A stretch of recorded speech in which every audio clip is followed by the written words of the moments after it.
Los encuentros más importantes se dan en torno de una mesa. Por eso, el menú de hoy va a estar inspirado en encuentros que tuve con grandes personajes a lo largo de mi vida como periodista o como político. Como entrada voy a preparar unos canapés. Bueno, canapé es una manera de decir, ¿no? Porque en verdad esto está hecho con criollitas. ¿Y por qué? Porque me acuerdo de Perón que cuando estaba en España, como él tenía devoción por las criollitas, las hacía llevar de Buenos Aires. Perón estaba exiliado en Madrid y yo tuve que ir a Madrid y dije, bueno, voy a aprovechar para ver a Perón. Ahora, ¿cómo veía a Perón? Yo tenía 22 años, él no sabía quién era yo, claro. Entonces me tomé un taxi y me fui, le dije a Puerta de Hierro, no sabía dónde era, después preguntamos, llegamos, había dos guardias cuidando la casa, pedí por Perón, naturalmente me preguntaron quién era, y me dijeron que Perón había suspendido todas las citas porque había llegado enfermo el día anterior de París. Tomé una tarjeta mía de abogado, no de periodista, y le puse: general, de chico aprendí a odiarlo, ahora quiero escucharlo. Nada más. Entonces llego al hotel y había un mensaje que decía: el general lo espera mañana a las 10 de la mañana en la Quinta 17 de octubre. Bueno, llegué, me atendió Isabelita, me dijo que fuera cuidadoso, que no tomara demasiado tiempo porque el general estaba enfermo, estaba en una habitación arriba, subimos la escalera, se abre la habitación, Perón estaba en la cama, recostado con dos almohadas, y yo me senté en la cama, al pie de la cama de Perón, estaba hablando con él así, y yo creía, no sé, me parecía que estaba hablando con Urquiza, Sarmiento, qué sé yo, algún personaje del siglo XIX. Bueno, estuvimos hablando muchas cosas, y después yo no me imaginaba que él podría volver a ser presidente, por supuesto. Y él, yo no sé si no se imaginaba lo mismo, porque en un momento me dijo: yo quise hacerles un país grande, importante, me pusieron patas para arriba, ahora que se jodan. Esto es una botella de ron que me recuerda a Fidel Castro.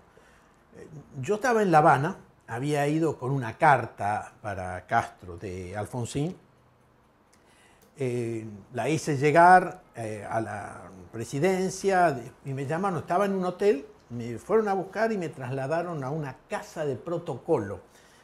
Son casas de ricos que cuando vino la revolución cubana en el 59 las expropiaron y las pusieron como casas para recibir visitantes de extranjeros. A la noche siguiente yo estaba en mi pieza escuchando Radio Moscú, era la época de ya una crisis de la Unión Soviética.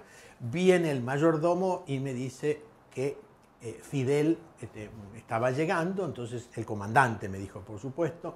Entonces yo salí a la puerta, era un bulevar enfrente, y vi que venía toda una serie de autos negros que dieron la vuelta, se pararon ahí y bajó Fidel Castro.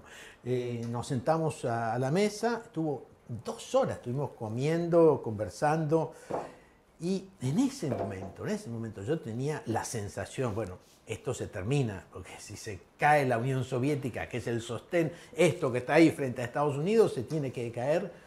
Y él me dijo una cosa que me quedó grabada, ¿no? Me dijo: la Unión Soviética se puede caer, pero Cuba no. Bueno, ahora vamos al primer plato, que es un plato que comí en el restaurante El Parrillón cuando lo conocí a Felipe González. Él era muy jovencito, y yo también. Y fuimos a comer a ese restaurante. Yo ni me imaginaba que él iba a ser presidente de gobierno como fue después de Adolfo Suárez. estábamos en ese periodo post-franquista, pero todavía con muchas dudas. El rey que había sido elegido por Franco, que había jurado fidelidad al caudillo, estaba construyendo la democracia. Cuando fui con Felipe al Parrillón, conocí al dueño del restaurante, Tino. Hay una historia muy conmovedora que él me contó y que yo la puse en mi libro Memorias del Presente, que se puede bajar de mi sitio web. Nos hicimos bastante amigos con Felipe y bueno, él en el año 2000 presentó por videoconferencia desde Madrid el libro que presentamos aquí, que era una nueva edición de la Argentina del siglo XXI. Pero hay una cosa que yo me acuerdo y me dijo Felipe y que me impresionó muchísimo. España se impulsó, se proyectó cuando dejó de ser el norte del África para convertirse en el oeste de Europa. El plato principal va a ser un risotto, que es el primer plato que comí en Olivos con Alfonsín. Mira esta olla, vas a ver el color que tiene, porque estos son hongos de pino, no de pino solanas, hongos de pino, son del sur, de la Patagonia. Señor presidente de la Juventud Radical, ¿cómo está, Lucio? ¿Todo bien, vos? Bien, muy bien. Bueno. O sea, justo, ¿sabés? Estaba hablando de Alfonsín. ¿Sabes cómo lo conocí yo, Alfonsín? No, nunca me contaste. Bueno, yo estaba en Londres, estuve exiliado bastante tiempo y tuve que quedar un poco más, y no nos conocíamos, nunca lo había visto, Alfonsín. Pero él en un reportaje le dijo a Rogelio García Lupo que su libro de cabecera era La Argentina del siglo XXI, que era un libro que yo había escrito, y tenemos un amigo común, Carlos Muto, que había sido el prensa de Alfonsín y de Conrado Storani cuando hicieron el movimiento Renovación y Cambio. Después se fue a Francia, todavía está allá.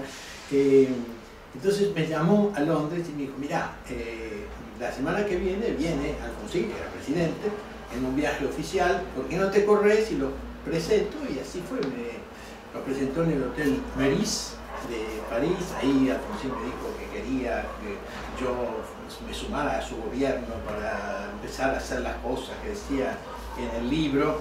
A mí me pareció que era un cumplido. Cuando al final volví a la Argentina, él inventó la Secretaría de Gabinete, me nombró ahí, después me hizo ministro de Obras y Servicios Públicos, me dio mucho poder y yo todavía no era afiliado. Yo vengo de familia radical, me sentí siempre radical, aunque de la UCRI, frondicista, pero no estaba afiliado a ningún partido político. Me afilié después, cuando terminó el gobierno, yo me sentí como un homenaje a Alfonsín después de aquel final injusto de un gobierno que había hecho tantas cosas, entre ellas mandar presos a los dictadores. Es una cosa única. ¿Sabes que a Frondizi le gustaba el vino blanco? ¿Te imaginas cómo le tomaban el pelo, ¿no? Los asados, esos asados radicales, todo tinto y esto, ¿no? Vino blanco. Pero bueno, esto es un recuerdo, ¿sí? De Arturo Frondizi. Cuando estaba en la secundaria, en el Mariano Moreno, a mí me interesaba mucho la biología, me interesaba mucho la literatura, me interesaba mucho la política. Pero un día leí en un libro de Aníbal Ponce, Ambición y angustia del adolescente, una frase que me quedó muy, muy grabada y que fue significativa en mi vida, que es: escoger es siempre renunciar a algo.